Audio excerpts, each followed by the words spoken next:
बाबासाहेब आंबेडकर किती उंचीचं व्यक्तिमत्व आहे हे सांगताना सुरेश भट असं लिहितात की भीमराया हे तुझ्या लेकराची वंदना, आज घे ओथंबलेल्या अंतराची वंदना, कोणते आकाश हे तू आम्हा नेले कुठे, तू दिलेले पंख हे पिंजरे गेले कुठे, माय बापा हे उद्याच्या अंक्या जाणीवेतून तुम्हा सर्वांच्या जोरदार टाळ्यांच्या गजरात बाबासाहेबांना मनोभावे वंदन अभिवादन प्रणिपात या कार्यक्रमाच्या निमित्तानं सुरुवातीलाच मी या ठिकाणी करू इच्छितो। मला सन्माननीय सचिनजी गायकवाड आणि त्यांच्या सर्व सहकार्याने सांगितलं की गेल्या अनेक वर्षांपासून बाबासाहेब आंबेडकरांची जयंती महाराष्ट्राच्या मातीला वैचारिक प्रगल्भता प्रदान करणाऱ्या अनेक विचारवंतांच्या उपस्थितीत व्याख्यानातून आपण साजरी करत आहात। बाबासाहेब आंबेडकरांच्या जयंतीचा उत्साह नाचगाण्यांच्या कार्यक्रमातून साजरा करणं काही वावगं नाही, तो तुम्ही योग्य पद्धतीने करताच आहे, पण त्याच जोडीनं बाबासाहेबांच्या जयंतीला विचारांचा हा सोहळा आयोजित करतायत। मला वाटतं ही फार मोलाची आणि अतिशय महत्वाची गोष्ट आहे, त्याबद्दल करावं तेवढं कौतुक आणि अभिनंदन अतिशय गौरवाचं आणि महत्वाचं असल्याचं मला जाणवतं। खरं तर आजच्या काळात आणि वर्तमान स्थितीमध्ये बाबासाहेब आंबेडकरांची जयंती फार मोलाची ठरते। आपण जर पाहिलं, आपण त्या महाराष्ट्राच्या मातीत राहतोय ज्या महाराष्ट्राच्या मातीत जन्माला आलेल्या प्रत्येक महापुरुषानं या महाराष्ट्राच्या मातीला समतेचा संदेश दिला। बाबासाहेब आंबेडकर हे सर्व महापुरुषांच्या कार्याचं समुच्चय आपल्याला बाबासाहेबांनी निर्माण केलेल्या संविधानाच्या माध्यमातून पाहायला मिळतं। आज त्या बाबासाहेबांची जयंती या महाराष्ट्राच्या मातीत या पद्धतीनं साजरी होणं, प्रत्येक गावात जिल्ह्यात साजरी होणं गरजेची काय आहे, कारण दुर्दैवाने हा महाराष्ट्र विसरलाय की आम्ही त्या महाराष्ट्राच्या मातीत राहतोय ज्या महाराष्ट्राच्या मातीत एकेकाळी संत तुकाराम महाराज नावाच्या एका संतानं भेदाभेद भ्रम अमंगल हा खरा वैष्णवांचा धर्म आहे, ज्या धर्मात कुठलाही भेद पाळला जात नाही हे ठणकावून सांगितलं। गाथा लिहिली, त्या गाथेतून या मातीतल्या बहुजनांचा माथा ठिकाणावरती आणण्याचं काम केलं। आम्ही विसरलो आम्ही त्या तुकोबांच्या मातीत राहतोय, आम्ही विसरलो आम्ही त्या जिजाऊंच्या मातीत राहतोय ज्या राष्ट्रमाता महासाहेब जिजाऊंनी सह्याद्रीच्या दऱ्याखोऱ्यातून बाऱ्या मावळाच्या डोंगर दऱ्या कड्याकंबाऱ्या आणि परिसरातून फिरताना माणसं मिळवायची, मिळून जोडायची आणि जोडून स्वराज्याच्या काठी लावायची हा शिवधनुष्य अग्नगलेल्या आपल्या खांद्यावरती पेलताना कुणाच्याही जातीचा पातीचा धर्माचा विचार केला नाही। आम्ही विसरलो त्या महाराष्ट्राच्या मातीत तुम्ही आणि आम्ही या महाराष्ट्राच्या मातीतली माणसं राहतोय ज्या महाराष्ट्राच्या मातीमध्ये एकेकाळी स्वतःच्या हाडाचं काळं रक्ताचं पाणी मांसाचा चिखल करत या मातीत रयतेचं शून्यातून स्वराज्य उभं करत असताना जात पात धर्म पंथाचा विचार न करता सर्वांस पोटास लावणे आहे ही समत्व बुद्धी आपल्यात बिंबवण्याचं काम करत या मातीत स्वराज्य सर्वांचं स्वराज्य निर्माण करणाऱ्या शिवाजी महाराजांचा जन्म झाला होता। त्या शिवरायांच्या घोड्यांच्या टापांचा आवाज या मातीत आजही निनादतोय, याचा विचार आज याचा विसर या मातीत त्या माणसांना पडू पाहतोय। आम्हाला विसर पडू पाहतोय त्या क्रांतीसूर्य राष्ट्रपिता महात्मा ज्योतिबा फुले नावाच्या माणसाचा, ज्या महात्मा ज्योतिबा फुले नावाच्या माणसानं या देशातली प्रत्येक बाई शिकली पाहिजे, आई शिकली, मुलगी शिकली तर घर सुधारेल, उद्धार होईल या जाणीवेतून या मातीत मुलींची पहिली शाळा काढली। त्या पहिल्या शाळेत 6 मुली शिकायला गेल्या। तुम्हाला सांगताना अभिमान वाटतो, महात्मा फुल्यांनी कुणाच्या जातीचा विचार केला नाही। पहिल्यांदा भिडेवाड्यात शिकायला आलेल्या 6 मुलींमधल्या 4 मुली या ब्राह्मण समाजातल्या होत्या, एक मुलगी धनगर समाजाची, एक मुलगी मराठा समाजाची, एकही मुलगी पहिल्या 6 मधली महात्मा फुलेंच्या जातीतली नसताना सुद्धा मुलींच्या शिक्षणाचा अट्टास करणाऱ्या त्या समत्व बुद्धी या मातीत समता पेरणाऱ्या महात्मा फुलेंच्या मातीत आम्ही राहतोय, याचा विसर या मातीतल्या लोकांना पडू पाहायला लागलाय। आम्हाला विसर पडलाय की त्या महाराष्ट्राच्या मातीत आम्ही राहतोय ज्या महाराष्ट्राच्या मातीत बाबासाहेब आंबेडकर खेळले भागडले।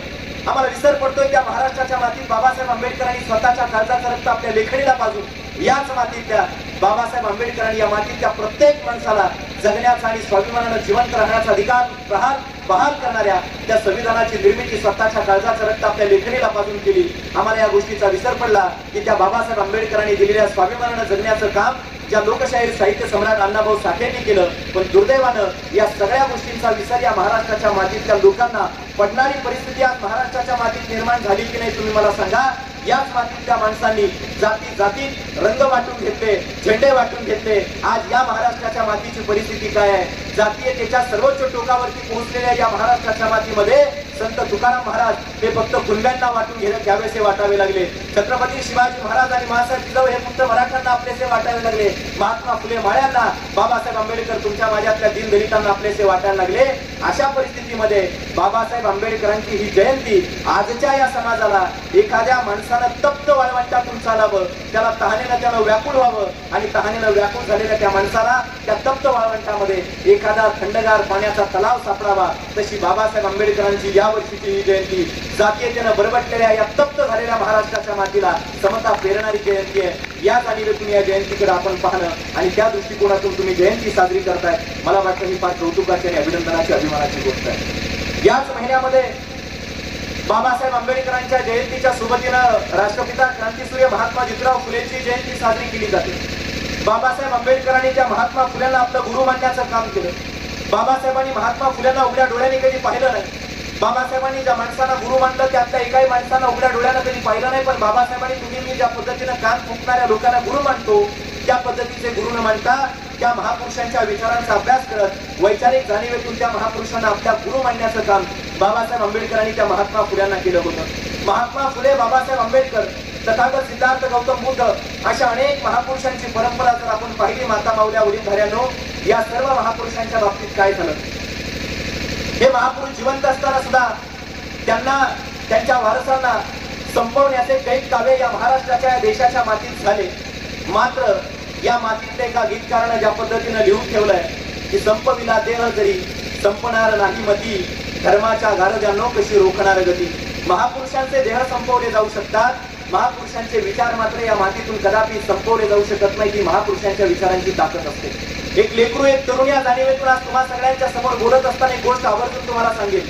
बाबासाहेब आंबेडकरांच्याकडे पाहत असताना आपण फक्त इतिहासामध्ये होऊन गेलेले एखादा पुरुष म्हणून बाबासाहेबांच्याकडे पाहणं गरजेचं नाही। बाबासाहेब आंबेडकरांच्याकडे पाहत असताना बाबासाहेब आंबेडकर म्हणजे इतिहासातला कुणीतरी एक व्यक्ती आणि इतिहासाच्या पुस्तकातला एखादा धडा म्हणून बाबासाहेबांच्याकडे पाहायचं नाही, तर आज जगातल्या प्रत्येक माणसाला प्रेरणा देणारा एक विचार म्हणून आज बाबासाहेबांच्याकडे पाहणं सगळ्यात जास्त गरजेचं आहे। एकदा का महापुरुषांच्याकडे विचार म्हणून आम्ही पाहायला लागलो तर ते महापुरुष कधीही या समाजातून मृतप्राय होत नसतात। वैचारिक दृष्टीनं महापुरुष आमच्यामध्ये जिवंत असणं हे सगळ्यात जास्त गरजेचं असतं। आणि आज कौतुकाची गोष्ट आहे, आज त्या विचारांच्या उत्सवाला तुम्ही जास्त प्रेरणा देऊ पाहताय, ही मला वाटतं अत्यंत कौतुकाची आणि महत्वाची गोष्ट असल्याचं आपल्या लक्षात येत आहे। बाबासाहेब आंबेडकर जिवंत असताना बाबासाहेबांना कैकदा विरोध झाला। बाबासाहेबांच्या वाटेनं प्रवास करणाऱ्या अनेक महापुरुषांना दाभोळकरांसारख्या जिवंतपणे या मातीत गोळ्या घालून संपवण्याचाही प्रयत्न झाला। पण मी नेहमी सांगत असतो की कदाचित कागदावरती लिहिलेला बाबासाहेब आंबेडकर नावाचा इतिहास फाडू पाहत असतील कुणी, तो फाटलाय जाईल। दगडावरती कोरलेला बाबासाहेब आंबेडकर नावाचा इतिहास कुणी मिटू पाहत असेल तो मिटलाय जाईल। पण ज्यावेळी बराक ओबामा नावाचा एखादा माणूस आमच्या देशात दिल्लीला येतो आणि बराक ओबामा आमच्या पंतप्रधानांना त्यावेळी छाती ठणकावून अभिमानानं सांगायला लागतो या मातीतले विश्वरत्न प्रज्ञासूर्य डॉक्टर बाबासाहेब आंबेडकर हे आमचे आयडॉल आहेत, हे आमचे आदर्श आहेत, त्यावेळी एक गोष्ट तुमचं लेकरून आवर्जून सांगेल, कागदावरती लिहिलेला बाबासाहेबांचा इतिहास फाटला जाईल, फाटू द्या। दगडावरती कोरेला कुणी मिटू पाहत असेल मिटला जाईल, पण या देशातल्या शेताच्या बांधावर राबणाऱ्या शेतकरी माणसापासून अमेरिकेचा राष्ट्राध्यक्ष असणाऱ्या जगातल्या कोट्यावधी लोकांच्या काळजावरती लिहिलेला बाबासाहेब आंबेडकर नावाचा इतिहास कुणी मिटू शकत नाही। बाबासाहेब नावाची ताकद आहे, ही ताकद आम्हाला समजून घ्यावी लागेल, ही ताकद समजून घ्यावी लागेल। आकाशातल्या सूर्यापासून सूर्याचं तेज वेगळं करणं जसं अशक्य आहे तसं या मातीच्या कणावरती बाबासाहेब आंबेडकरांनी केलेला विचारांचा संस्कार या मातीपासून वेगळा करणं शक्य आहे, हे आम्हाला कळून घेणं आणि समजून घेणं आज सगळ्यात जास्त गरजेचं आहे। का बाबासाहेब आंबेडकर आमच्या स्मरणात आहे? आजही बाबासाहेबांचा उल्लेख केला की आमच्या धमन्यात रक्त सळसळतं। बाबासाहेब आंबेडकरांचं नाव उच्चारलं की आमचा स्वाभिमान जागा व्हायला लागतो। शेकडो वर्ष झाली बाबासाहेब आंबेडकर तुमच्या माझ्या जन्माला येईल। बाबासाहेब आंबेडकर आज देहरूपी आमच्या हयात नाही, तरी सुद्धा बाबासाहेबांच्या चिरंतन अस्तित्वाच्या स्मृती आजही का जिवंत आहेत? इथं जमलेल्या एखाद्या माणसाला जर विचारलं तुमच्या आजोबांचं नाव सांगा तर आपल्यातली 100% लोक आजोबांचं नाव सांगतील।